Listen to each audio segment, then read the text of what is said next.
Bueno, mis queridos hermanos, hermanas, vemos que la lectura que se nos presenta es una lectura de mucha controversia, porque también así como en estos tiempos se han presentado dificultades, también se hablaba en los tiempos de los Hechos de los Apóstoles, cuando poco a poco se va organizando el cristianismo y cuando se presentaban ciertas dificultades. Unas porque se predicaba la palabra, pues a los judíos, que eran los elegidos de Dios, pero también al no escuchar la palabra, pues Dios también invitó el Espíritu Santo, que se mueve donde quiere, como quiere y cuando quiere, pues va yendo sobre todo a esa bendición y regalo, como es predicar también a los paganos. San Pablo sintió ese deseo, San Pedro también se encontró con algunos, pero vemos cómo quizás se presenta una dificultad, porque dicen, en cierta ocasión fueron algunos de Judea a Antioquía y empezaron a enseñar a los cristianos de aquella ciudad que si no se hacían circuncidar según la costumbre prescrita por Moisés, no se podían salvar, porque la circuncisión era un pacto, también una forma de purificación, de entregar un primogénito en el pueblo judío. Esa era la circuncisión, que hacían ese pacto de amor con aquel niño que nacía, y era una forma también de purificación. Pero a su vez estaban predicando también a los de lengua griega o los griegos, y esto provocó una discordia y una seria discusión con Pablo y Bernabé, y por eso se resolvió que Pablo y Bernabé con algunos otros subieran a Jerusalén a consultar a los apóstoles y presbíteros sobre este problema. O sea, también vemos cómo también se hablaba en estos tiempos, porque a veces también le dan controversia a nuestra iglesia. Hoy salía una noticia que decían que por qué los sacerdotes no nos casamos. Uy, no, yo termino muy cansado para poderme casar. No. En serio, si es tanto el trabajo pastoral, tanto que nosotros ahí prestamos el servicio de la confesión, prestamos el servicio de los sacramentos, pues hoy decían en la noticia que si estaba de acuerdo que si los sacerdotes se casaran, sí o no.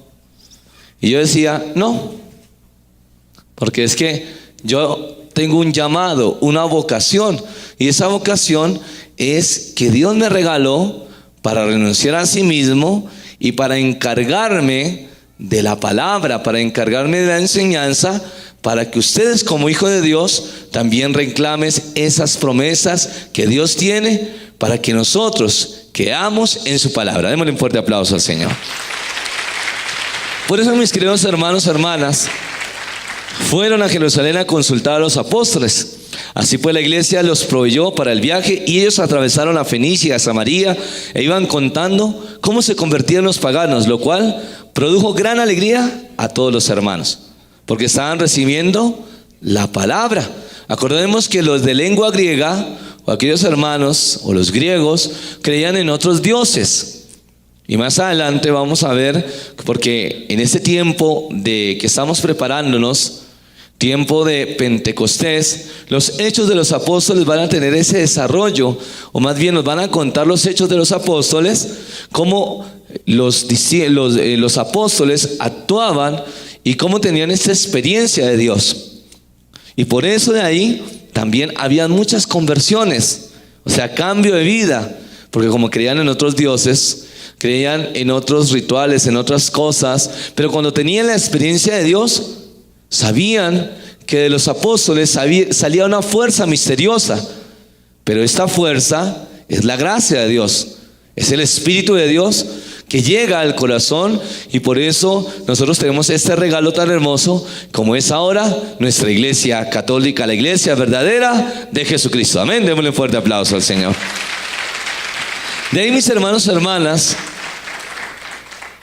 gran alegría produjo, y para nosotros es una gran alegría cuando hay una conversión. Levante la mano las personas que recién se han convertido al Señor, por ejemplo, 2 meses, 1 mes, 15 días. Levante la mano. ¿Quién sintió? Mira, ya la niña, ¿sí o no? Ella sintió esa conversión. ¿Cuánto hace? Más o menos. 2 meses, ¿sí? Porque antes de pronto, por algún X o Y razón, tranquila, no se sonroje. Sí, no se preocupe, que antes es para nosotros una alegría, porque de pronto a veces no se cree en Dios, ¿verdad? Eso es cuento suyo. ¿Eso para qué? Esos son inventos de los curas. Los ateos, mire cómo dicen, los ateos ni creen y tampoco y hablan mal de la iglesia. Pero después el Señor se encarga de llamarlos a la conversión, y para la gloria de Dios, ateos, otras personas de otros, puede ser de otros pensamientos distintos al cristianismo, vuelven otra vez a casa y experimentan a un Dios vivo y resucitado. Amén. Démosle un fuerte aplauso al Señor. Entonces, mis hermanos, pero mire lo que dice más adelante. Llegados a Jerusalén, fueron recibidos por la iglesia y por los apóstoles y los presbíteros. Ellos les informaron de todo lo que Dios había realizado por su medio. Pero algunos de la secta de los fariseos, que se habían abrazado a la fe, intervinieron para decir: es preciso que los paganos se circunciden, y hay que ordenarles que observen la ley de Moisés.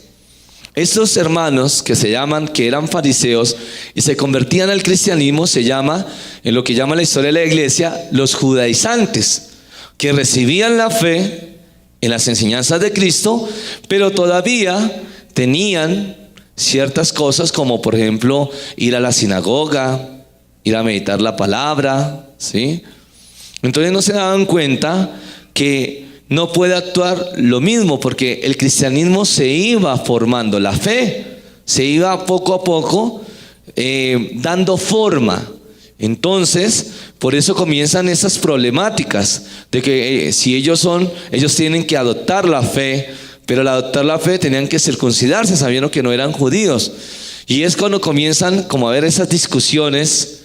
Eso como pasó en el Concilio Vaticano II en el año, más o menos en el año 1962, cuando hubo esta gran, se puede decir, gran auge de amor gracias a nuestro gran santo como Juan 23, y la gente se asustó. También se asustaron los sacerdotes, porque iban a haber reformas, cambios dentro de la iglesia, pero estas reformas eran para un bien. Pero hay sacerdotes que no aceptaron estas reformas y se salieron de la misma iglesia católica, pero no entendían que tenían que ciertas reformas que no hacen daño. Por ejemplo, ya la gente no entendía el latín. Imagínense en ese tiempo que se diera el latín. Si ahora hay gente que no viene a la iglesia, imagínense en el latín, no porque el latín sea malo, al contrario, el latín es una lengua muy bonita porque es el lenguaje de la iglesia católica. Y es bonito aprenderlo y no es malo, al contrario, el que lo quiera aprender es una ricura, una riqueza, una bendición. Pero sin embargo también se necesitaba dar la misa en la propia lengua. En este caso nosotros tenemos el castellano y por eso hablamos. Incluso eso es lo que dicen, ¿sí? No sé si dirán, si usted ha escuchado, pero dicen que el mejor castellano que se escucha en Colombia, ¿sí? Eso lo han dicho, pues bendito sea Dios. Si es así, bendito sea Dios. Pero también sabemos que tenemos este regalo de que así como en Estados Unidos también se habla en su propia lengua, en inglés, en otros lugares en francés, en otros en coreano, en japonés, porque también hay misa. Y por eso somos una iglesia católica, porque cuando se celebra la misa somos uno y somos bendecidos para la gloria de nuestro Señor Jesucristo. Amén. Démosle fuerte aplauso al Señor. Entonces, mis hermanos, hermanas, sabemos que Dios es la vid y nosotros somos los sarmientos. Se sabe que la vid es una planta y los sarmientos son por lo que dan esa planta. Pues entonces nosotros debemos estar apegados al Señor. Si no estamos con Cristo, pues ¿quién nos va a hacer daño? El diablo, el mal, el enemigo. Por eso dice la palabra: yo soy la verdadera vid y el viñador es mi Padre. Él corta todos los sarmientos que no dan fruto, o sea, el que no se acerca a la palabra, no porque Dios no los quiera cortar, papá Dios, sino porque a veces nosotros somos un poquito testarudos, un poquito, y a veces no nos damos cuenta que hay ciertas situaciones que tienen que pasar. ¿Quién ha llegado acá, por ejemplo, por medio de una enfermedad? Levante su mano. Entonces, mire, y un momento en que la hermana llegó desesperada, me imagino. Pero ahora, para la gloria de Dios, ahora ha recibido la fe, ha recibido el amor de Dios, y por eso está aquí con nosotros. Porque no entendía que ese era un llamado que Dios le invitaba para la conversión. Y ahora mire, está sana para la gloria de Dios. Amén. Démosle un fuerte aplauso al Señor. Pero también, y a los que dan fruto, los poda y los limpia. Alguien dirá, pero padre, yo conocí la fe, estaba lo más de bien y ahora tengo tribulaciones. Es que a veces necesitamos ser podados, porque Dios nos quiere en excelencia. Dios no nos quiere a medias ni mediocremente. Si Él nos quiere para Él, y para eso nosotros debemos acercarnos a la fe, mis queridos hermanos y hermanas, porque si somos esa piedra, esa perla preciosa de Dios, también tiene que ser pulida. Y a veces nos duelen cuando nos poda, ¿o no? ¿Duele o no? Si una planta, me imagino que siente porque es un ser vivo, ¿sí? De una planta siente porque cuando están podándola, pues la están haciendo para que pueda pues crecer y tener mejor fruto, ¿sí? Imagínense con nosotros también, porque Dios nos quiere en excelencia. Dios quiere que nosotros nos ganemos realmente el cielo. ¿Cuántos se quieren ganar el cielo? Amén. Pero para eso hay que también ser podados, ¿sí o no? Ser podados y preparar nuestro corazón, porque a Él debemos volver de nuevo. Del cielo venimos y a Él tenemos que volver. Y yo quiero volver al cielo.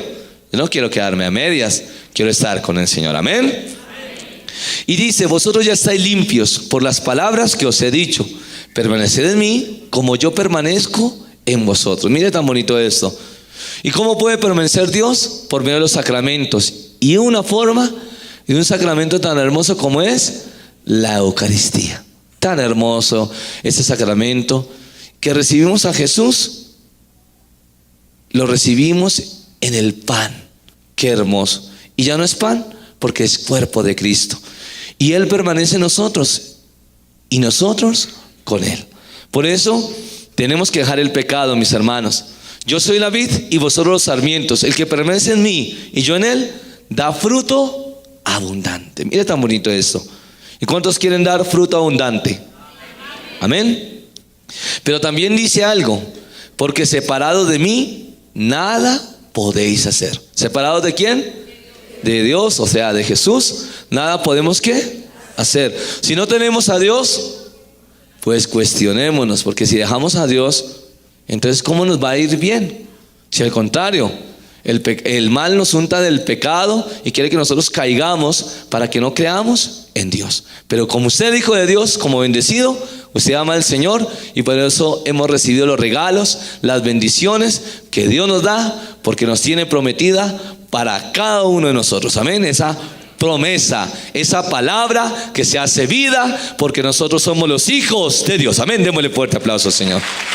Que nuestra Madre, la Virgen María, Madre del cielo, Madre del amor, interceda por nosotros. Amén.